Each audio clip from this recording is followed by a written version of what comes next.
자, 제 신문, 소요리 문다체 신문, 우리 함께 읽어볼까요? 예, 함께 읽겠습니다. 제 신문, 시작.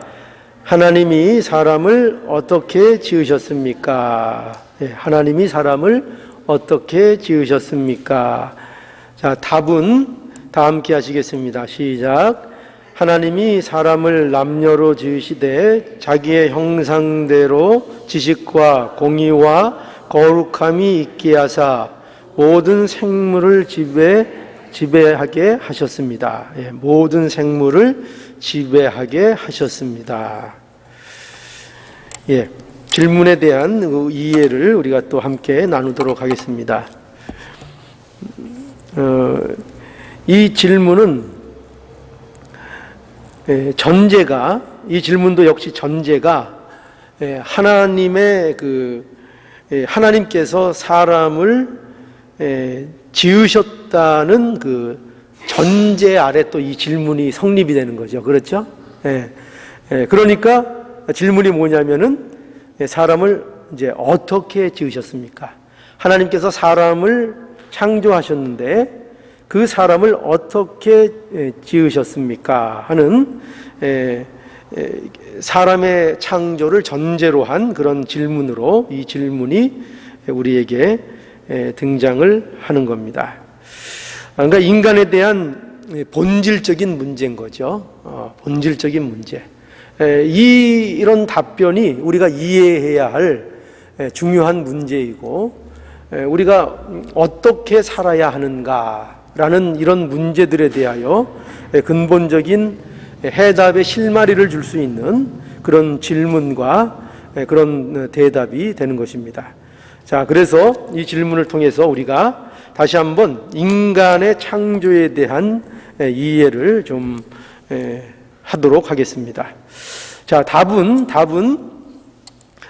하나님이 사람을 남녀로 지으시되 자기의 형상대로 지식과 공의와 거룩함이 있게 하사 모든 생물을 지배하게 하셨습니다. 라고 그 답이 되어 있습니다. 이것이 우리의 그 인간 창조에 대한 우리의 신앙 고백이죠. 우리는 이와 같은 내용을 이제 믿습니다. 이렇게 정리된 이 대답은 이것이 그 모든 인간 창조에 대한 내용을 다 설명해 주고 있지는 않아요. 그러니까 여기에 빠져 있는 더 자세한 내용들이 많이 있습니다. 많이 있는데, 그러나 이 소요리 문답이 의도하는 대로 이 답변 내에서 이 인간 창조에 대한 내용을 우리가 좀 살펴보도록 하겠습니다.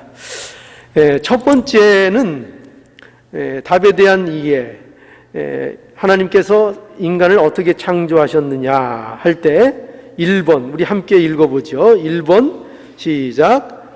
하나님이 사람을 남녀로 지으셨습니다. 너무나 당연하게 우리가 여겨지는 얘기죠. 남녀로 지으셨다. 근데 이 당연한 이 진리가 오늘날 얼마나 도전을 받고 있습니까? 그렇죠? 남녀로, 남자와 여자로 하나님께서는 분명히 그 성별을 정하여 창조하셨는데 오늘날은 그 외에도 있다는 거예요. 남자와 여자의 중간도 있고 그게 막 헷갈리는 그런 이상한 성별도 있다고 누가 주장을 하고 있습니까? 사람들이, 인간들이 주장을 하고 있죠. 그렇죠? 인간들이 주장을 하고 있습니다. 그러나 하나님께서는 사람을 창조하시되 분명히 그 성별을 남자와 여자로 창조하셨습니다. 우리가 그 성경 구절 창세기 1장 27절에 그렇게 확인할 수 있죠. 창세기 1장 27절 찾아보겠습니다.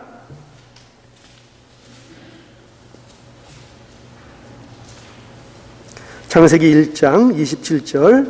자, 우리 함께 읽어보죠. 시작. 하나님이 자기 형상 곧 하나님의 형상대로 사람을 창조하시되 남자와 여자를 창조하시고, 하나님이 자기 형상 곧 하나님의 형상대로 사람을 창조하시되 거기 남자와 여자를 창조하셨다, 이렇게 말씀하고 있습니다. 그래서 이 말씀을 통해서 이 성별의 문제는 하나님이 정하신 문제다라는 것을 우리가 분명히 해야 되겠고, 인간이 성별을 주장하거나 인간이 택할 수 있는 문제가 아닌 것을 우리는 이 사람의 창조하신 내용을 통해서 분명하게 확인할 수 있습니다. 그런데 남자와 여자를 창조한 것은 하나님의 본성에 속한 내용은 아니에요. 하나님의 본성이 그러면 남자와 여자로 이루어져 있느냐, 그렇게 우리가 오해할 수 있는데 그건 아니에요. 이것은 하나님의 속성, 어떤 본성에 속한 문제로 남자와 여자를 창조한 것이 아니라, 이건 하나님이 그렇게 하시겠다는 하나님의 의지로, 하나님의 창조 의지로 남자와 여자를 창조하셨습니다. 왜 그렇게 하셨는가 하면, 그렇게 창조함으로 인하여 남녀를 통하여 어떤 가장 중요한 목적이 있겠어요? 남자와 여자를 하나님께서 창조하셨다는 것은 그것은 무엇과 관련이 됩니까? 남자와 여자가 만나야 되잖아요, 그렇죠? 그래서 만나서 뭐가 이루어지는 겁니까? 가정이 이루어지고, 그리고 인류의 이제 번성이 이루어지는 거죠. 그래서 그 창세기 1장 28절에 보면 하나님이 그들에게 복을 주시며, 그렇게 돼 있죠. 하나님이 그들에게 복을 주시며 그들에게 이르시되 생육하고 번성하여 땅에 충만하라, 땅을 정복하라, 이렇게 말씀하고 있는 거죠. 그러니까 남녀를 하나님께서 지으심으로 말미암아 그것을 통해서 어떤 복을 누리게 하신다고요? 인류가 번성하는, 그래서 그 번성한 인류를 통하여 세상을 다스리고 세상을 지배하게 하시는 그런 이제 복 의도로서 하나님께서 남녀를 이렇게 하나님의 의지로 창조하신 것을 볼 수가 있습니다. 그 옛날에 저한테 한번 어떤 분이, 제가 그 어릴 때였어요. 어릴 때 무슨 질문을 했는가 하면은, 하나님이 남자냐 여자냐 이거를 저한테 물어봐가지고 제가 헷갈렸었죠. 여러분 어떻게 생각하세요? 하나님이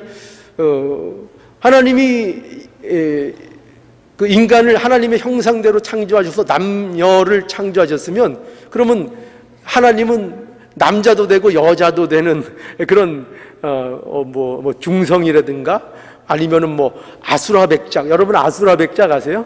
아수라백작, 반은 여자 어릴 때 그 만화에서 봤죠. 반은 남자 반은 여자라는 이 괴물이죠, 괴물. 그러면 하나님의 형상이 그런 괴물입니까? 그렇지 않죠, 그죠? 그렇지 않죠. 예, 이게 형상대로 지었다는 거 이따가 이제 설명을 하겠지만, 그런 의미, 어떤 외모적인 것, 어떤 모양적인 것을 의미하는 것이 아니라는 것을 우리는 알 수 있습니다. 그리고 이게 남녀를 지으심으로, 창조하심으로 말미암아 이것이 이제 가정을 이루는 문제, 번성을 이루는 문제에도 이것이 의도되어 있고, 그리고 이것은 더 나아가서 어떤 그 신비로운 이 문제를 갖고 의도하고 계신가 하면은, 바로 교회의 신비를 이 남자와 여자의 관계를 통해서 우리에게 알게 하시려는 중요한 의미를 가지고 있는 거예요. 그래서 에베소서 5장을 한번 가볼까요? 에베소서 5장.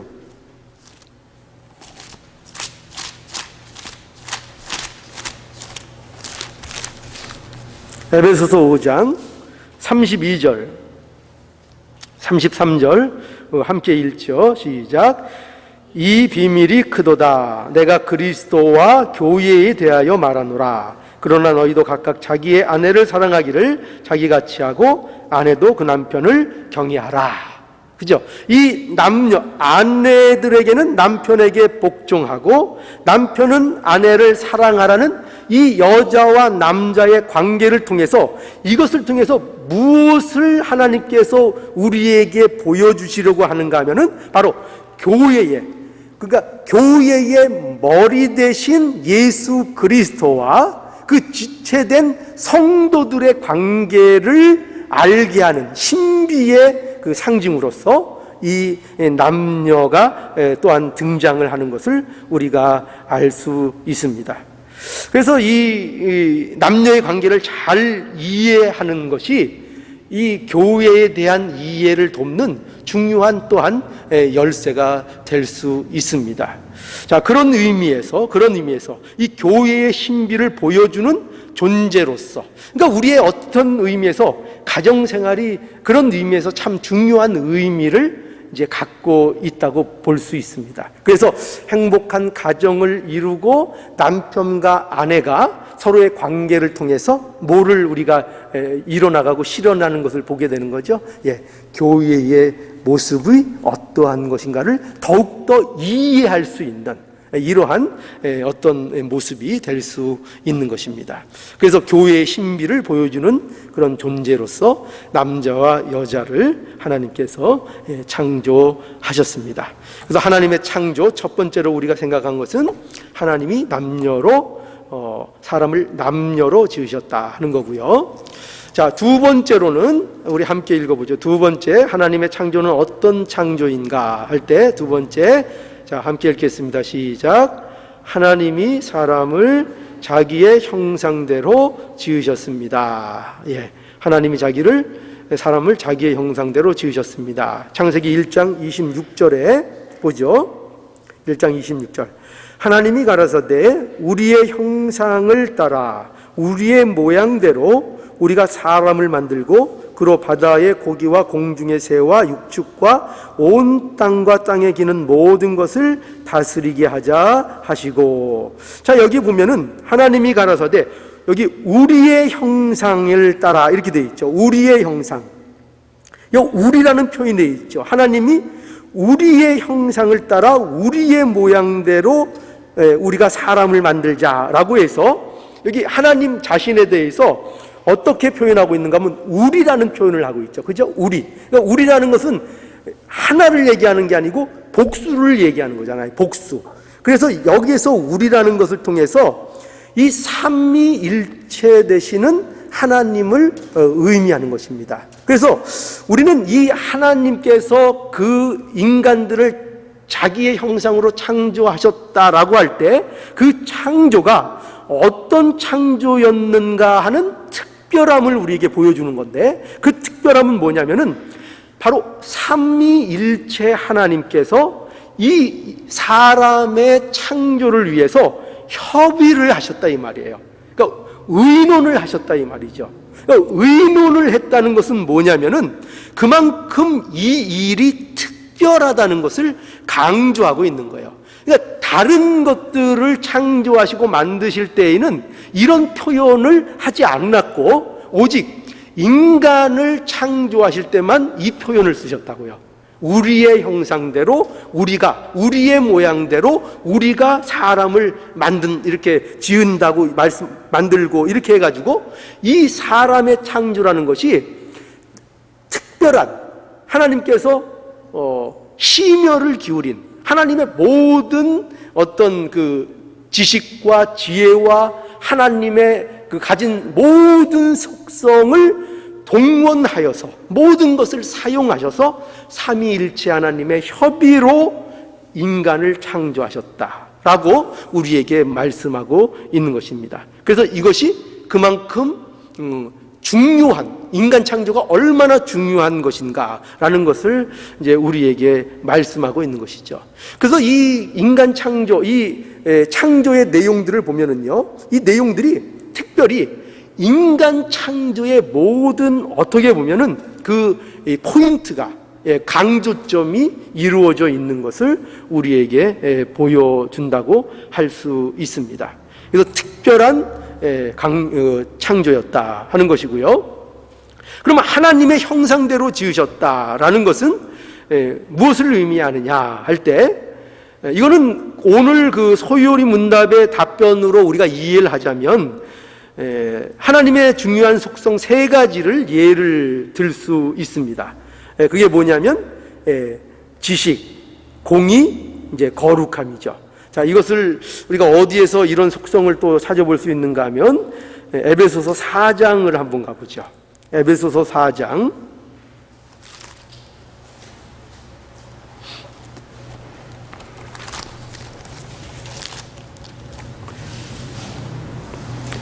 24절입니다.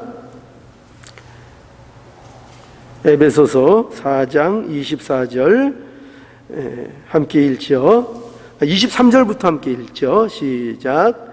오직 심령으로 새롭게 되어 하나님을 따라 의와 진리와 거룩함으로 지으심을 받은 새 사람을 입으라. 예. 오직 심령으로 새롭게 되어 하나님을 따라 의, 진리, 거룩함으로 지으심을 받은 새 사람을 입으라. 그래서 새 사람의 특징, 새 사람, 하나님을 믿는 것으로 인하여 회복된 어떤 하나님이 창조하셨던 원래의 인간의 모습, 그들이 갖고 있는 속성, 인간이 회복해 나가야 될 중요한 속성이 뭐냐? 중요한 것이 뭐냐면 바로 이걸 얘기하는 거죠. 의와 진리와 거룩함을 회복해 나가는, 이 속성을 회복해 나가는 그런 존재로서 소개하고 있는 것입니다. 그래서 이것이 이제 하나님의 형상의 대표적인 모습이라는 거예요. 하나님께서 우리를 어떻게 창조하셨느냐 할 때 하나님의 지식을 실현할 수 있는, 하나님의 지식을 담고 있는 그런 존재로 인간을 창조하셨다는 것입니다. 창세기 2장 20절에 한번 가볼까요? 창세기 2장 20절.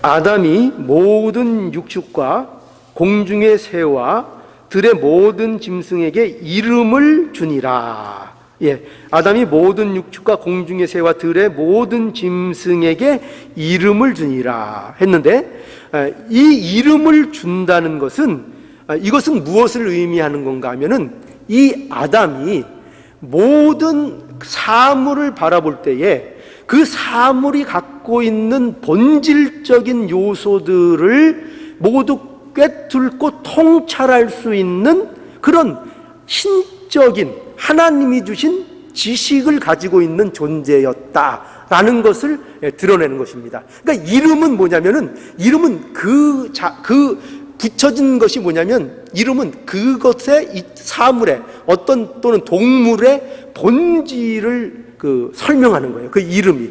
그러니까 아담이 그것을 붙이는 대로 그것이 이름이 되었다는 것은 아담이 그것에 대한 모든 본질을 통찰할 수 있는 그러한 지식을 아담이 갖고 있었다라는 것을 얘기하고 있는 거죠. 그래서 아담은 하나님이 그를 통해서 보여주고자 하시는, 하나님이 말씀하시는 그 모든 계시들에 대한 의미를 바로 이해하고 그것을 듣고 그것을 통하여 모든 만물을 다스릴 수 있는 그런 존재로서 하나님께서 아담을 창조하셨다는 거죠. 그러니까 우리 인간이 원래는 이렇게 창조된 거예요. 원래 이렇게 창조된 인간이라는 것을 말씀하고 있는 것입니다. 그럼 공의는 뭐냐? 공의라는 것은 이제 의를 행하는 것을 얘기하는 거죠. 의를 행할 수 있는 자로 하나님께서 창조해 주셨다는 것입니다. 그 의는 뭘까요? 아담에게 있어서 의가 뭘까요? 의는 우리에게 있어서 의라는 게 뭘까요? 뭐 착한 일 하면은 그게 의일까요? 아니고 우리에게 있어서 의는 하나님을 순종하는 겁니다. 순종하는 거. 그러니까 아담은 어떤 존재로 창조되었는가 하면 하나님의 말씀을 순종할 수 있는, 또 순종하는 자로, 그 공의를, 의를 실현할 수 있는 자로 그렇게 창조하셨다는 겁니다. 이것이 이제 하나님의 형상대로 창조한 거고요. 그 다음에 거룩하게 창조를 하신 거죠. 거룩하다는 것은 이제 구별됨을 얘기하는 거죠. 구별된 자, 성결한 자, 하나님으로부터 구별함을 받은 자로 이 인간이 창조되었다는 것을 우리에게 말씀하고 있는 것입니다. 뭐 이 밖에 하나님의 속성이라는 것이 많이 있지만 그것은 이제 우리가 지난 하나님의 속성에 우리가 한번 이미 배운 적이 있죠. 그래서 대표적인 것만 이렇게 우리가 한번 살펴보았습니다. 그런데 이렇게 하나님의 형상대로 인간이 창조되었다는 것은 이것을 통해서 우리가 무엇을 우리에게 놓치지 않기를 하나님께서 원하고 계신가 하면은 이 하나님의 형상대로 지었다는 이것의 가장 중요한 강조점, 포인트는 뭐냐면 결국 하나님의 형상으로 지어서 인간이 하나님과 교제하는 존재로 창조되었다라는 것을 결국은 우리에게 말씀하고 있는 겁니다. 그것이 인간을 하나님의 형상으로 창조한 가장 큰 목적인 거예요. 그래서 하나님의 형상으로, 하나님의 속성이 그 안에 있는 인간으로 하나님이 창조하심으로 말미암아 영적인 존재로 인간을 창조함으로 말미암아 무엇이 인간만이 가능하다고요? 하나님과의 인격적인 교제가 가능한 존재로, 특별한 존재로 우리 인간들을 하나님께서 창조해 주셨다는 것입니다. 그러니까 이 인격적인 교제를 하나님과 나누는 것이 우리 인간에게 있어서는 가장 우리의 본연의 삶의 축복인 것이고, 이것이 우리의 삶 속에 이루어질 때에 정말 우리가 예수 그리스도 안에서 회복된 자로서의 삶을 살아가는 그 모습이 되는 거죠. 이것이 우리가 점점 회복해 나가야 될 중요한 우리의 모습인 것입니다. 그래서 아까 우리가 식사 시간에도 제가 얘기 중에 좀 나온 거지만 기독교의 어떤 본질적인 목적이 뭐냐 할 때, 그게 우리가 신학적으로 이렇게 따질 때는 구원받는 거, 천국 가는 거 이런 것들을 얘기하지만 가장 기독교가 목적하는 중요한 내용이 뭐냐면 그것은 바로 이러한 하나님을 바로 알고 하나님과 교제하는 이 본질적인 이 인간으로서 우리가 회복하는 그 자리로 가는 것이 우리 인간에게 있어서 가장 중요한 목적이라는 것을 우리가 알아야 됩니다. 그래서 어떻게 보면 이상하게 들리는 말씀일지 모르겠지만 기독교는 인간이 가장 인간답게 살기를 소원하는 그런, 말하자면 종교인 것입니다.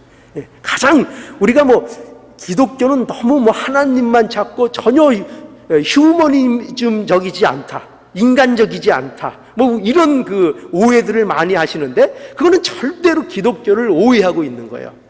왜 그런가 하면은 기독교만큼 인간답게 살기를 추구하고 원래 인간의 모습으로 돌아가기를 추구하는 종교는 없는 거예요. 원래 그래서 인간답게 살자 이거예요. 우리가 왜 이렇게 예배드리고 하나님 앞에 나와서 이렇게 신앙생활 하면서 우리가 추구하는 게 뭐냐 하면은 이 삶을 통해서 하나님 앞에 가는 그 순간까지 우리가 인간답게 살자는 거예요. 인간답게.